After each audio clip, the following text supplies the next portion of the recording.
Hey, what is going on everybody, and welcome to Fantasia. For today, we're going to be jumping into another session of Epic 7. Now today, got another balance patch for you guys.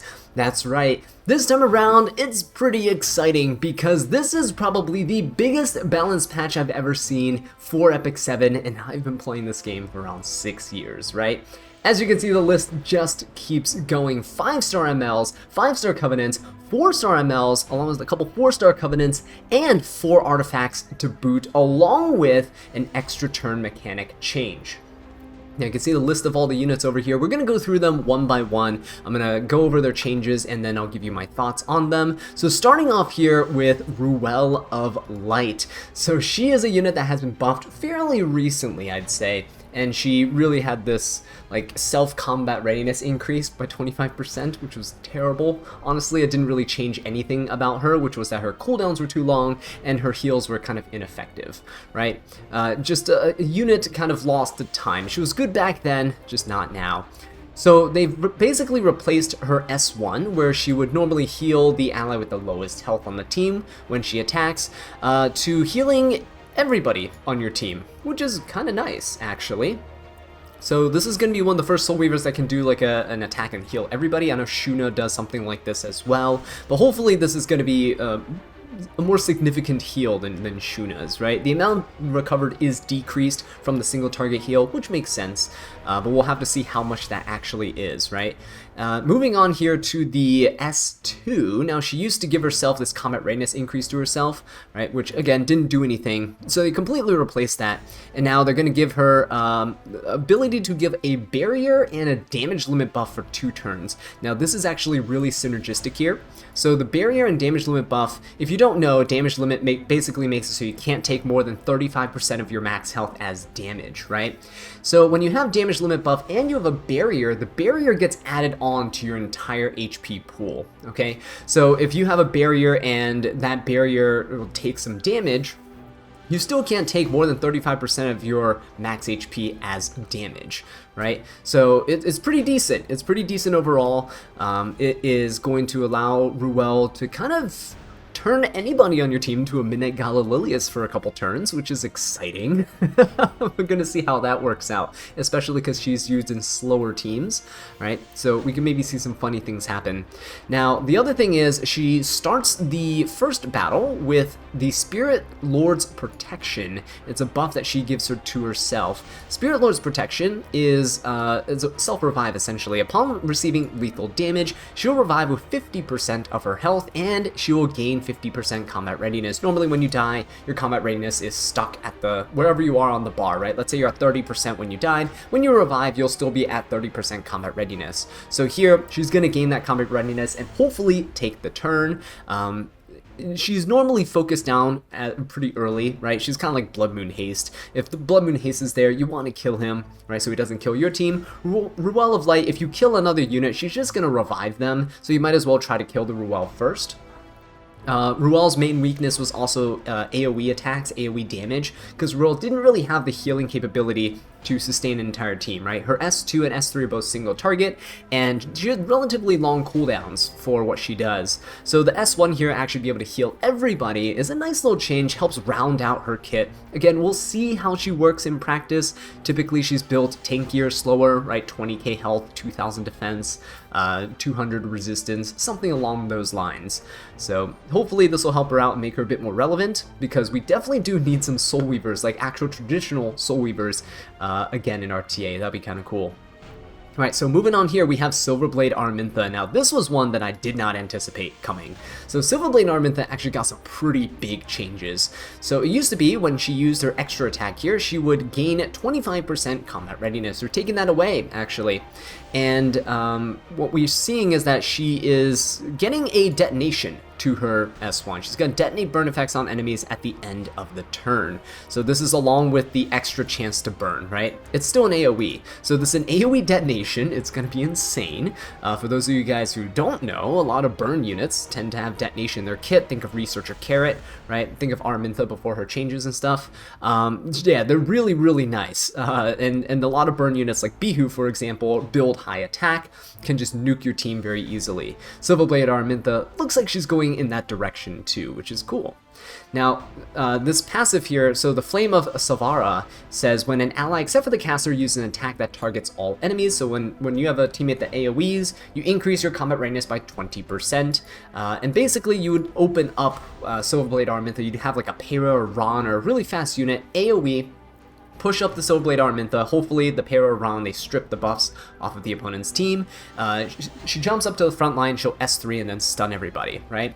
This passive is now getting replaced, and it's really similar to Fire Ravi's. Now, it says, at the start of the first battle, increases attack proportional to effectiveness. This is insane, because Silverblade Aramintha's problem is that you either built no attack and all effectiveness, or you built, like, kind of middling, like a bare minimum that you can get away with in terms of effectiveness, like 150-ish, and then you just stack the rest into attack, right? Some people go as low as 100 effectiveness and throw the rest into attack, just for the burns. But here, you get to build effectiveness and have your attack. Attack stats very important for burn units, because burn does scale off of the attack stat. Now, it says the rate of the increased attack effect does not change after it's activated, which means that if you, for example, get an effectiveness buff from DDR or something onto your Silverblade Aramintha, it will not further increase her attack, right? It takes a snapshot at the start of the battle, and that's the extra attack that you would get, which is nice. And then it says when an ally, except for the caster, ends their turn, it increases combat readiness of the caster by 15%. This doesn't have a limit. It doesn't say that once per turn she can gain this. So every time an ally, except for her, takes a turn, she gains 15% combat readiness. That's kind of nuts, right? Actually insane. She's going to be jumping around the combat readiness bar quite a bit. So then moving on here to her S3, they actually changed this, so she used to have a 65% chance. You can increase the chance to 75% with enhancements. Now it's just a 100% chance to burn for 2 turns. She used to have 2 burn effects for 2 turns, but now it's just 100% chance to burn for 2 turns, 1 burn, and it'll still decrease the combat readiness of the enemy with the highest combat readiness by 30%. They did reduce the cooldown of this, which is really nice, especially because, again, she's turn cycling quite a bit here, and so she will be able to just slap burns on everybody. Oh, sorry, the Awakened version does 2 burns for 2 turns, right? 100% chance, by the way, not the 75% shenanigans over here. It's 100% chance. So yeah, Silverblade Aramintha is basically gonna be Carrot, but on steroids. If you guys know how much I love Carrot on this channel, we used to use her all the time, and she is a absolute menace. Detonating burns, doing tons of damage. Silverblade Aramintha seems like she's basically a straight upgrade. Can't wait to try her out, especially because now you can kind of build her a bit more bruisery, right? You can get the attack stat from the effectiveness, which means you can build more HP, more defense to try to keep her alive for longer. So we'll see how that goes. Control teams rejoice. Control players like me, secretly a control player, quite happy. All right, next up we have Last Rider Krau. So Last Rider Krau is actually getting a slight tweak to his passive here. So whenever he's attacked, he still decreases his cooldowns by 1, and if he's targeted by an AoE, decreases the skill cooldowns by additional 1 for him, so 2, right, total. He used to be that when he got a barrier from getting hit by an AoE, he'd have a barrier for 1 turn. It's now going to be 2 turns, which is very nice. It was terrible when you got a barrier and then your units took a turn before your opponents could capitalize on that barrier, right? Or before you can take advantage of that barrier to nullify damage, and then, you know, you just straight up die afterwards anyway. So the 2-turn barrier is really good. Remember, the barrier effect can activate once per turn. This is actually going to make him insane as a AoE damage mitigation unit, because now he can basically have like 100% barrier uptime, right? Which is nice. The other thing is his S3 cooldown got increased by a turn, but that's because every time he uses his S3 now, he will decrease skill cooldowns of all allies by 1 turn. That is nuts. Now, is this going to be a Knockle counter or a Lua counter? No, probably not. He's probably still going to get reset no matter what. Building that much resistance on him to ensure that he doesn't isn't really going to help, right? But one thing is for sure, if you're in a longer drawn out match when Last Rider Krau gets to S3, oh boy, are you going to benefit, right? All your units going to get their cooldowns faster, and if Lua and Knockle and those units are anything to come by, right? is pretty good. Okay, getting those skill cooldowns faster is very nice, especially because Laya does kind of the same thing with her S2, right? This basically applies to Last Rider Krau. It's super nice. It's a slight tweak, but I think it's going to be very impactful for, again, slower matches, slower battles. Moving on, we have Commander Pavel. So the aggro cleave player is getting a little bit of love here. Commander Pavel actually gonna increase his damage dealt, as if he didn't deal enough damage already. Yeah, he basically will one-shot absolutely everything with this. We don't even need to see the scaling on this soul burn, we just know it's going to be insane. It used to be that he decreased skill cooldowns by 2 turns, which was absolutely useless. He basically never saw a second turn, because if you're using Commander Pavel, the other team's basically dead, right? After his S2 proc and his S3, there's no more enemy team. So increasing the damage dealt allows you to deal with these super tanky knights that are around, and it allows you to kill them more efficiently and effectively, right? Okay, so next up we have Designer Lilibet. Designer Lilibet here is seeing a bit of a tweak that I kind of actually do like. So she used to have a silence on her S1 for a turn, which we've taken advantage of many times in the past, and you can soul burn it to 100% chance. The downside with this is that you typically don't build effectiveness with Lilibet, so getting silences very consistently, not very good. It's going to be changed to a defense break now. So she's going to get defense break, 75% chance base, right? And then if you soul burn it, it actually becomes 100% chance and you decrease defense for 2 turns, which is nice. It allows her to become better as a bruiser and as a support unit, especially when she has her S3 off, like on cooldown, right? You're waiting for her S3 to come back up to cleanse.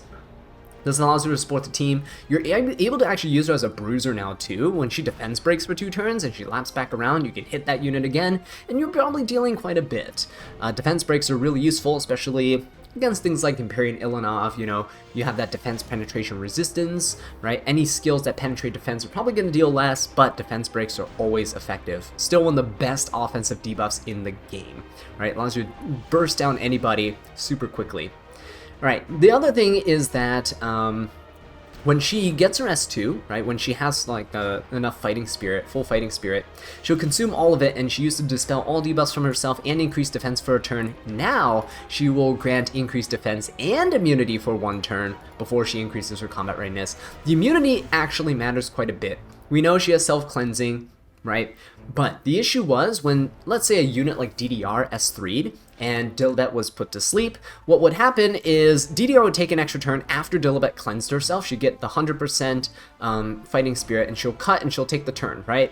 DDR takes the extra turn and will just throw out a potion and sleep her, and then her turn's done. She doesn't get to cleanse the team, doesn't get to do anything afterwards, she's done, she loses that turn, and your team's probably dead. So Lilibet was a kind of a weak counter into those type of extra turn units for a very long time. Now against those extra turn units, you actually do have something to counter them with, right? For example, see Lilius, you can S3, let's say you've done other things beforehand, now Lilibet cleanses and pushes up, then see Lilius just S2s the Lilibet. You used to not be able to do anything, you're like, oh, well, I'm provoked, that sucks. This is a pretty good change.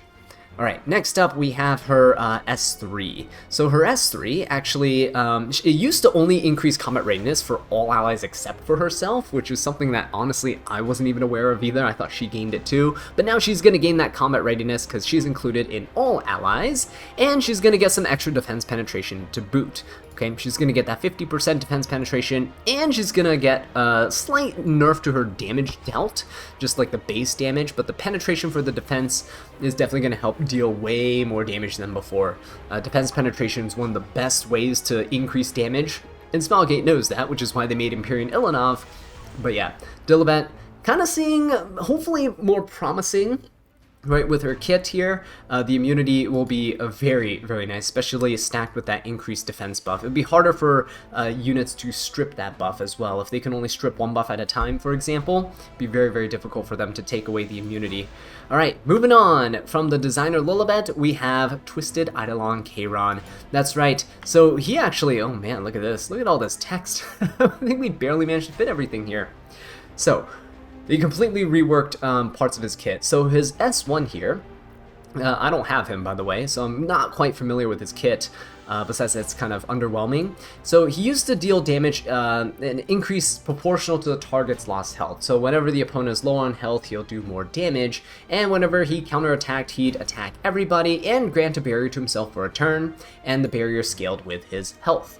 Now, whenever he attacks, he will grant a barrier to himself regardless, right? It doesn't need to do any counterattack. But when this is triggered as a counterattack, when he procs that, it actually changes into an attack that attacks all enemies, kind of like this flash slash thing. They basically took the barrier out of it as a condition, right? And then the barrier increased proportional to caster's max health. They increased his damage dealt during the counterattack, which is quite impressive. I don't know why they didn't just do it overall, but hey, at least it's something here.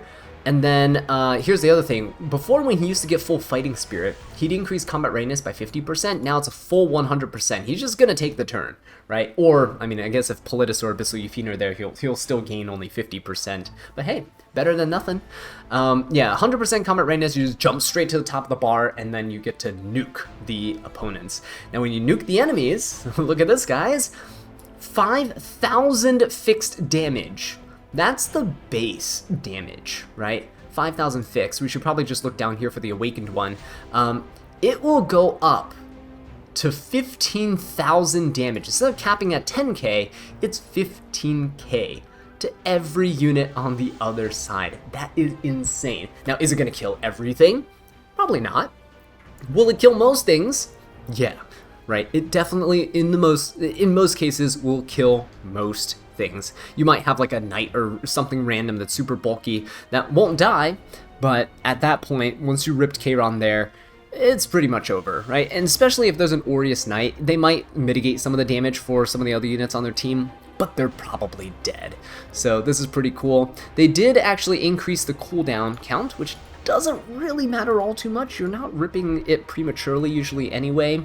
And they did decrease the damage that's dealt by the actual like hitting of the attack, but then the additional damage, of course, is scaled up way more, way higher than it was before, right? 5,000 extra fixed damage is insane. And again, starting at 5,000 fixed damage is still insane. There are a lot of cases where if you're fighting squishy units and you use an AoE attack before Kayron goes, maybe he counterattacked, who knows, and you get them to like half health. If they're a 10k HP unit and they're at half health, this kills without any extra fighting spirit, right? So that's really nice. Okay, but yeah, that's Twisted Eidolon Kayron. It's pretty cool. Let's go ahead and move on here to Melissa. It's an obligatory Melissa here because what's a balanced patch note in Epic 7 without Melissa? So her damage used to be increased proportional to her own lost health, so she has to take damage in order to maximize her own damage. Now they're just like, yeah, screw that condition. Just straight up give her the damage buff. And then they changed her EE so that instead of giving attack to all allies except for the caster for a turn, if she defeats an enemy by manifestation, now whenever she uses Blood Bloom, which is I believe her S3, it increases the caster of 2 turns when she uses it. Yeah, looks like she's just going to deal more damage, but again, most people don't really use Melissa. She is kind of used sometimes in weird aggro teams, but again, those are kind of meme teams, and she's not a really super viable unit. Kind of a fun unit. I should probably rebuild mine. She's plus 15, so maybe I'll rebuild mine and test her out in RTA or something for fun. But yeah, that's it. That's the obligatory Melissa debut here. Next up, we have Sez. So Sez got a rework here to kind of have this Roy Mustang Tempest Surin passive, right? After being attacked, if he's 50% health or less, or sorry, not when he attacks. If the enemy's health drops below 50%, he'll activate this extra attack. That's always kind of been his thing. His whole thing here was he couldn't take more. Yeah, here it is. Damage suffered in one attack does not exceed 51% of max health, right? That was the Tempest Surin kind of passive thing that they gave Sez. But he still keeps that. That hasn't changed. What's changed now is like the rest of his kit. They kind of reorganized, reshuffled it, and he's kind of more like a closer Charles, which is pretty cool. But he's like on cleanup duty, right? He's the cleaner, not the closer. So says his skill here says whenever he attacks the enemy, right, and he has a 50% chance to make them unhealable. It's the same thing. Damage dealt increases proportional to the target's lost health. So the lower the HP of his target, the more damage he will do, which is good. And then his passive here says, after an ally, except for the caster, attacks, when the target's health is 30% or less, again, same activation conditions as Closer Charles, he'll activate Encroach. And Encroach is that, like, kind of AoE attack he does. It's this thing here, right? That was attached to his S1. His S1 now just does straight more damage, and this thing is going to be in the passive. So Encroach can only be activated once every 3 turns. Doesn't really matter, because when he's activating this, he's probably going to be killing something. Because Encroach is an AoE attack, it increases his own combat readiness by 30%, and the damage dealt increases proportional to the target's lost health. To activate this, by the way, the target's already 30% or less in terms of their HP, so when he attacks, he's probably going to be at maximum strength against that unit, probably going to kill them. It's really nice. He'll also get to push himself up with the combat readiness. Okay, he'll get that 30% combat readiness, and then you can nuke with an S3. You'll probably just finish off the rest of the units. He's going to be a really cool aggro or cleave unit. Unfortunately, I don't think I can make use of him, but hey, we'll see. He seems pretty fun. But still, with that passive here, that Tempest Surin passive, it's gonna allow him to survive a couple hits as well, especially if you have some mitigation on your team, right? So yeah, quite interesting change they did to Spez. Hopefully he does see use, because again, he's one of those units that has been kind of relegated to like a PvE farming role for the longest time, and no one ever really uses him anymore. But he has such cool designs, and he has really cool voice lines too, in English. Alright, moving on, we have Elena. She's going to get a slight tweak, a very small one, but a pretty impactful one. Her exclusive equipment is actually going to be changed, so instead of dispelling one additional debuff from all allies when she uses her S3, now she's going to dispel one debuff from all allies when using Consecrated Ground. This is actually the S2 effect, so she will basically dispel a buff, or debuff, before healing. So if you have unhealable, you still get to heal through that, which is nice. Elena's S2 is a great way to utilize her with something like Angel of Light Angelica or a Tywin. If you get hit by like a Ron AoE, right, and your team gets debuff, like let's say you get Stigma and Defense Break. If Elena procs her S2 and can cleanse, and on impact, a Tywin already cleansed a debuff, boom, your team's cleansed, right? Fully cleansed of all their debuffs. If you have Elena with Aeola, for example, Elena cleanses one with the S2, Aeola cleanses one with the S2, boom, you're good to go yet again. So it is really, really nice to see this change. It'll definitely make her a much bigger threat as an anti-cleave unit. So I'm very happy about that. I might need to switch my build though. I might need to switch her and make her a bit faster. Okay, moving on, talking about switching builds. Oh boy, the Great Mortelix here. Guys, we can finally build him again, because look at this insanity, okay? His S1 before used to have a 50% chance to defense break, and he ignores res whenever he's enraged, right? This rage buff was always tied to everything that he did. You had the S3, you had to get the rage for 2 turns, and you would always ignore res if he had the rage. He was immune to stun and sleep. He had innate counter set on him, and he also had a chance to activate this anti-crit buff for the whole team, right? And with an EE you can extend that duration of the anti-crit buff to 2 turns instead of 1. Well, here we go. Mort now just ignores the effect resistance of any unit that has lower max health than he does, right? So you can build him with, like, let's say 30k HP, pretty much everybody is dead, right? Like, you can have the highest res Soul Weaver, and they're not going to be more than 30k health. They're dead. You're going to ignore their res, and you're going to defense break them with a 50% chance. His damage dealt is still increased as well for his S1, so that's going to be really nice. His damage was a little bit lackluster overall. He would, like, in sustained fights, wouldn't necessarily deal enough damage to be a solo DPS carry in a lot of cases, so this is good to see. Notice that he is now immune to debuffs which prevent movement, instead of just immune to stun and sleep. Debuffs that prevent movement pretty much still just encompass like stun and sleep, but if you were ever to lose a turn from something, right, he can't move, none of that stuff can apply to him now, which is nice. Very, very minor wording tweak, but hey, maybe there's other things that might come out later down the line that also prevent movement. which, by the way, we'll get to. All heroes except for the caster cannot counterattack. This is huge, and it's just kind of buried, it's literally sandwiched in the middle of all this text.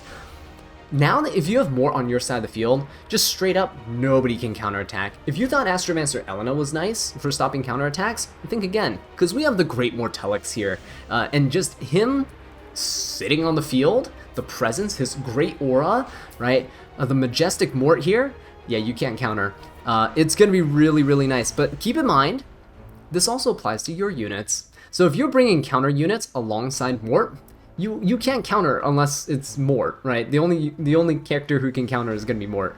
So you got to be very careful. If you're playing standard and stuff like that, if you're playing slower like me, be careful with who you draft with Mort, because it might not end well if your opponent sees. It's kind of like drafting Bryceria with Arby, right? And then your opponent's like, oh, wait, I can just kill Arby, and then Bryceria prevents him from reviving. So this is pretty cool. Anyway, whenever an ally is attacked, he has a 20% chance now to counterattack, and after counterattacking has a 100% chance to use his Sacred Blessing. His Sacred Blessing can only be activated once every 3 turns now instead of 2, and it grants the whole team Skill Nullifier and increases speed of himself for 2 turns. It's kind of nice. It is actually really nice, I should say. So his passive, basically they took out the counter set from him, probably because they're assuming that you're going to build him on counter set with a bunch of HP. And they basically gave him Elbrus built into his kit. You can still run Elbrus Ritual Sword. It stacks, not additively, but it checks multiple times, right? So let's say someone attacks your ally, it will check, hey, does Mort's passive proc and counterattack? If it doesn't, great, check Elbrus. Will Elbrus proc and counterattack, right? So it does multiple layers of checks. It's pretty cool. He has a really high chance of counterattacking now if you stack this with Elbrus though, so keep that in mind. But you can also just put damage artifacts on him, you know, just a thought. You can also put things like 3F and shenanigans, especially if you're building him with a ton of health. Just saying. But that requires testing for us to determine what is his ideal build. Now his S3 here, his S3 used to inflict injuries, and the injuries honestly weren't that great. They would be up to 20%, but his damage wasn't that good overall, and now he inflicts fear. Fear for 2 turns before he heals himself. Now he used to heal himself as well, right? The amount recovered increases proportional to his max health, but we're seeing that the healing amount is actually getting buffed and it's increased, and also his S3 damage dealt is increased. Do keep in mind though, the trade-off is his cooldown is increased by 1 turn. But here's the cool thing. He now penetrates the defense of the enemy with the highest max health by 70%. So if there's a tank on the other side, he's smashing them, right? He's just stepping on them. And then he also ignores effect resistance of any target with max health lower than his. That is nuts, especially once you read what fear does. Fear says that whoever's inflicted with this cannot act for a certain number of turns. Well, why doesn't it specify? Probably because it lingers forever, until at the start of the turn, there's a 40% chance for it to be dispelled. Now I'm assuming it is a dispellable debuff, so if you have cleansers and stuff, you can just dispel it manually. If you don't have the ability to cleanse this, for example, let's say you're bringing Soul Weavers to this and they don't have enough HP compared to Mort, well guess what? They're going to get fear on them too, and they can just straight up lose their turns, right? If you're unlucky and this 40% happens over and over, the 60% of not cleansing happens over and over again, well, that unit might just not move. Just straight up paralyzed with fear, and that is pretty interesting. It's pretty cool to see. Again, I think Mort has great potential right now moving forward with this. Hopefully Smallgate doesn't end up canceling his buff.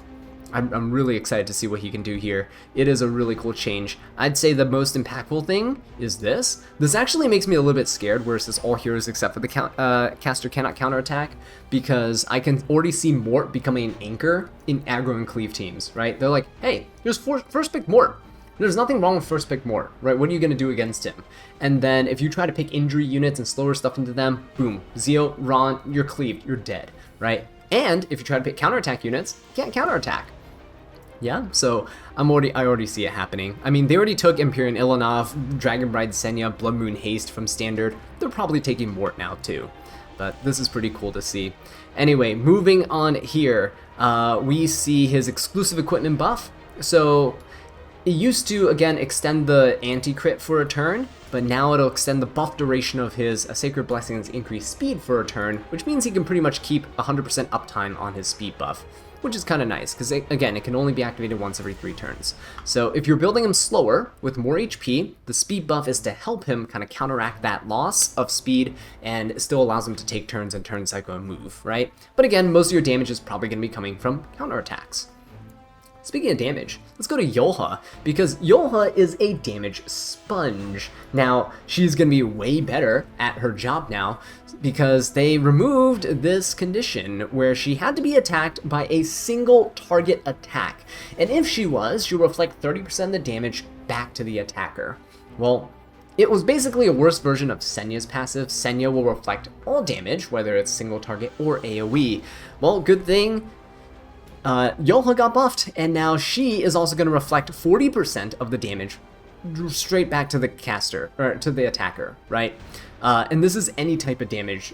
AoE, single target attack, it's great. The problem with Yulha before was that she would get ignored, right? You wouldn't attack the Yulha because you know she reflects damage, or if you attack her, you attack with an AoE. You'll just focus down all of her allies, and when Yulha gets low enough from her Aureus, then they'll just kind of nuke her with a one-shot, and that was the main issue. Now, Yulha, you can't really ignore her. If you try and do AoEs and stuff, you're still taking that damage back. I think this by itself would straight up already be enough to make her more viable.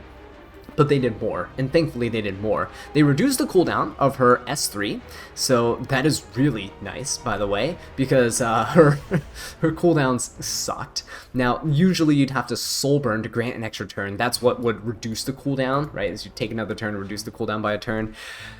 But you never really soul burned with Yulha because there was no point. It was terrible. 20 souls to gain an extra turn, and her S1 really just did a redirect provoked into herself. It wasn't great. So now they replace it with a 10 soul burn, and it just increases damage dealt, which is fantastic. Because again, if you didn't know, Yulha actually ignores damage sharing effects, right? So if there's Aureus and stuff, if there's an escort buff, right, she doesn't care.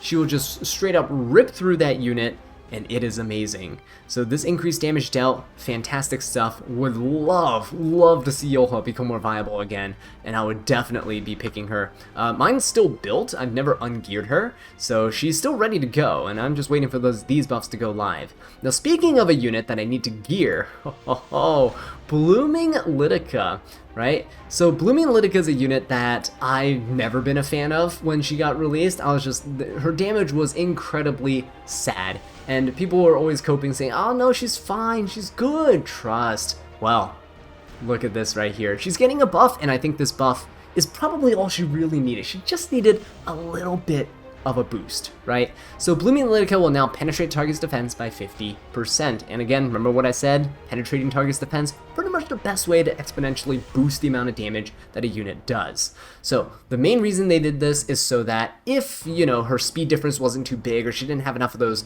debuffs on the opponent to help increase her speed differential between her and her target, now the penetration of the defense should allow her to secure more kills, or at least just deal more damage than she used to with her S3. So yeah, I'm quite excited for this. Hopefully the damage is good. If it is, I might build her again and try to have some fun with her. But yeah, slight tweak to Blooming Lidica. I think she deserves it. I love her design. Lidica is amazing. You guys know that Faithless Lidica is my favorite unit in the entire game. Blooming Lidica is like pretty much on par with her, right? I mean, it's Lidica. What's not to like? Alright, next up. Oh boy, Auxillary Lots. So, remember the balance patch we covered maybe a few patches ago? Maybe if you're newer you don't remember, but Auxillary Lots was proposed for a buff to make him more PvP oriented instead of PvE oriented. The main thing with him is that he would push up the team. He would push up a specific unit by combat readiness of 100%, just basically saying, my turn is your turn, right? Every time Auxillary Lots took a turn, push somebody up, they'll take a turn. This cooldown was only 2 turns, so if you had him on Spirit's Breath, which if you use a non-attack skill, if you maxed it out, you would be able to decrease your skill cooldown by 1 turn. Well, if you decrease it by a turn and you take a turn, boom, fully resets his S2. You can just keep pushing. Every time Auxillary Lots takes a turn, he keeps pushing that unit up to 100% combat readiness. Well, now he still keeps that 100% readiness push, but they're increasing the cooldown to 4 turns. And at the same time, they're also giving that S2 an exploiting weak points buff, which is kind of nice. Exploiting weak points, by the way, just like increases like the damage that's dealt. It's for a single attack, but it's for boosting, you know, overall damage output. Pretty decent in PvP. But his S3 also is an AoE attack, and it used to have a 75% chance of silence for 2 turns. No one used his S3. It was pretty much terrible, unless like it was a specific Hall of Trials boss that required like a silence back in the day. Now the Hall of Trials is completely different, but we'll get to Hall of Trials in a bit. Now he has just an 80% chance to decrease defense for 2 turns, which is pretty solid. Again, defense breaks are huge, right? Defense breaks are very huge, and he still has that soul burn, I believe, to take an extra turn. So you could just soul burn him, S3, I believe. I believe that's a soul burn, you take an extra turn. So you soul burn, defense break everybody, push up somebody, and then they're probably gonna nuke and kill, which is nice. Now, I was mentioning Hall of Trials because I feel like they're doing this and they're pushing this. Last time they stepped it back and they're like, you know, we're sorry, we're not gonna go through with it. We heard your voices. Now they're pushing through with this because they're giving everyone an Auxillary Lots recall, and yeah, it's pretty interesting. Who knows? They might actually recall it again. Who knows? But for this Auxillary Lots recall here, what's happening is you will get all the resources and materials back from whatever you invested into him. If you put imprints on him, you'll get slates and stuff back as well, which is pretty cool. But I think the reason why they're doing this is because the new Hall of Trials that they released, Auxillary Lots might be a limiting factor in terms of their design of the bosses, right? Auxillary Lots has been used quite a bit in Hall of Trials, and he's been used quite a bit in a lot of PvE content for quite a while, and I think they might finally be reaching that point where they're like, you know, hey, this is really, like, we can't really design our bosses in Hall of Trials to be challenging enough or without, like, going to super obscene specific, like, restrictions, right? And so I don't know the whole logic behind it. I'm sure they know the full reason why. They're just telling us here that they want to reduce his effectiveness in PvE while enhancing his performance in PvP. I feel like this kit is actually pretty decent for PvP, not gonna lie. Looks pretty good, but yeah, I don't know what their full logic for this is. Again, I think it's because he's become kind of a design liability. Like, he's just kind of holding the devs back from making Hall of Trials or whatever content's coming out in the future for PvE the way they want it to be, right? Without being able to cheese it with something like Auxillary Lots. Well, again, we'll see. Moving on, we have Peacemaker Furious. So this man over here, oh my god, he used to be pretty bad. No one even gave him the time of day, but he got changed. So before, when he on his turn, when he attacked with his S1, he had a 40% chance to attack with an extra attack with the same skill. He just S1 twice. And if you soul burned him, increased chance to 100%. Great. Well, now, no need for that anymore, because whenever you use his S1, he'll just attack again with the same skill if he's buffed. Kind of good. Now, he used to also give Indomitable to the caster for 3 turns. Thank you, Peacemaker Furious, for just giving Indomitable to Elena and then also not having it anymore. So he'll increase speed of all allies, increase speed and defense of all allies for 2 turns. And then he also grants himself an extra turn. So, pretty decent. Now his soul burn's actually moved here. If you soul burn him, 10 souls, you extend the duration of these buffs by 1 turn. So 3 turns of speed buff and defense buff, not too bad. Especially if you're in a bruisery type of team, which I think he's probably going to be used in. Not that I'm anticipating him being used in RTA at all, but he's more viable than he used to be, at the very least. The other thing is he's increasing, they're increasing the damage that he's dealing. They're basically making it more consistent.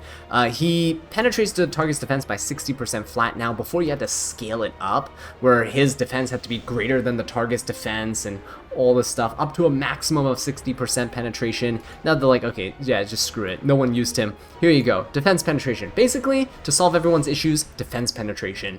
And, yeah, we wonder why Emma Ilanov was kind of inevitable, right? So, here we are. Anyway, moving on from Peacemaker Furious, we have Veronica.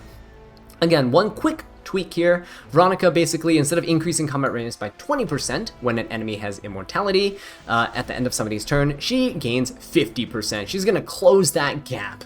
And then she sees a vampire and she's just running after it full sprint so that she can take her turn, dispel the immortality, and then hopefully you'll be able to kill. So with BBK on the rise, well, Veronica, hey, maybe she'll see a chance. Maybe there's a chance, right, for her to do her job. We'll see. We'll see. Okay, so what we have here next up is Armin. Now, Armin's a unit that actually is pretty decent as an anti-cleave unit back in the day. So she actually decreased single target damage that your team took by 20%. They just buffed that here so that she decreases by 30% now. Again, not a huge change, but it's pretty significant. She's probably the strongest single target damage mitigation unit in the game, right? That is pretty good, especially, again, if you have an opponent whose sole DPS is just a single target unit, their DPS carry is Armin. Not bad overall. Okay, moving on here, we got the artifacts, and oh boy, we have quite a few to cover here too. Cruel Mischief, the Hall of Trials artifact, is getting buffed, so instead of getting 15 to 30% more damage, it's now 20 to 40%. Good. I mean, most of you guys who have plus 30s anyway, you're just going to get that free 10% damage boost. Congratulations. Next up, Pure White Trust, that's Zahak's artifact. Pure White Trust will use to increase speed of the cast for 2 turns and increase critical hit damage of the next attack by 15 to 30%. Now, when you use a non-attack skill, you gain 10 souls, so you can soul burn right away for certain units, and you have a 50 to 100% chance to increase critical hit damage of the cast for 2 turns. You get the full crit damage buff, right? Which is great. So much better than this like 15 to 30% condition there. The souls can only be acquired once, but that's kind of to be expected with any of these types of artifacts here. Yeah, so pretty good overall. I don't know who really comes to mind for use of it. There's not... Actually, I shouldn't say there's not a ton of warriors that have non-attack skills, but let me know in the comments down below if you have anyone in mind that might be able to take use of this. I think maybe Fire Sirmia? I don't know. Fire Sirmia might be able to, you know, gain the 10 souls. You can soul burn your S3 right away. Could that be a thing? Or, oh, actually, you know what? You know what? Lionheart Sirmia might be pretty sick with this, yeah? Lionheart Sirmia might like this, huh? Alright, moving on here, double Sirmia all the way. RNL's getting a buff for no reason, because it wasn't toxic enough. You're going to get an increase, flat increase of just 10% attack. It's ridiculous, right? Especially because we all know how stupid it is to get luck sacked by RNL. And RNL has the nickname of Ron Never Loses, because Ron, when equipped with RNL, would just destroy your entire team. So he can do that even better now. But with a little asterisk, we'll get to that in a second. Hostess of the Banquet, which is Minigal Lilius's artifact, which is coming up on Raid Up soon because she's getting rerun, is getting a little bit of a tweak. Now, before, when attacking, if the target's health is 50% or more, you increase damage dealt by 8 to 16%. Okay? So this is kind of like a Portrait of the Savior, where they have to be above half health for you to maximize on this damage. If they're below half health, you get no damage increase.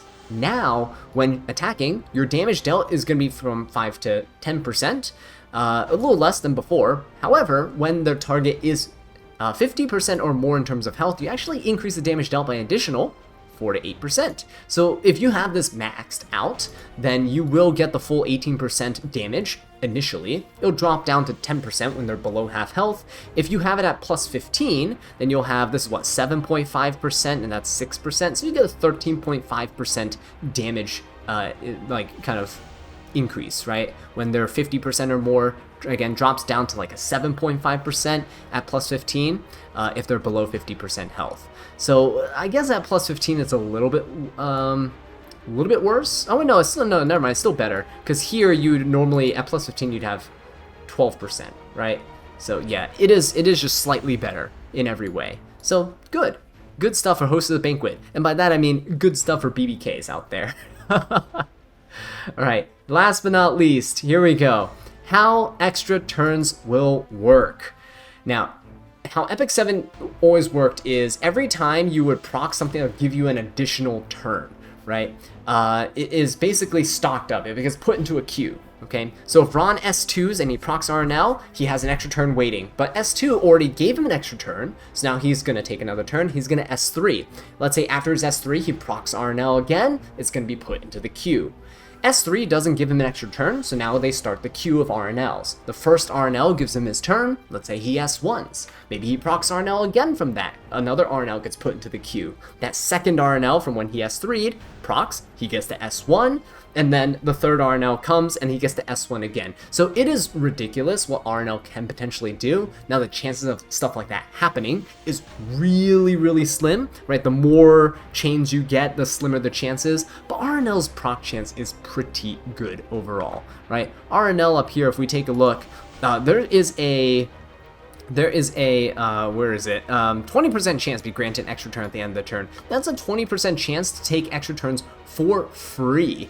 Not only that, but extra turns, when you take an extra turn, like we mentioned previously where they're adjusting skill cooldowns and stuff, taking an extra turn essentially just reduces all your cooldowns by a turn as well. There have been times where Rons just S2, S3 get RNLs until they can S2 again. It's ridiculous, right? So yeah, this system is now going to be changed, and what they're going to do is make it so that extra turns can only be stacked once, right? So that is nice. They're capping it and preventing additional turns from being stacked. So yeah, if an extra turn, right now, if extra turns occur twice or more in a single turn, only one extra turn will be applied and no additional turns will occur in subsequent turns. So this basically caps the shenanigans that RNL will do. No longer will you be luck sacked like I have many times on video by Rons, just S2, S3, S1, S1, S1, your entire team is dead. Woohoo! Single unit cleave. Much fun. But with that being said, RNL and Butterfly Mandolin, because both of those things have to do with extra turns, they're going to get a recall. So you can recall them, you can get them broken up, you can get all your EXP refunded into charms, and yeah, so this is something that's quite important. I'll try to cover the recall process as well once this goes live so that you can see how it works. But yeah, details about that stuff I can explain in a later video because this one's getting pretty long. So thank you guys again so much for watching this video. Let me know who your favorite buff is from this balance patch. For me, it's probably gonna have to be the Great Mortellix. I think he's gonna be super fun. But hey, I also can't wait for things like Last Rider Krau, Lilibet, and Silverblade Aramintha. Ruele of Light also seems like she's worth testing. But with that being said though guys, thank you so much for watching, and I'll catch you in the next one. Take care.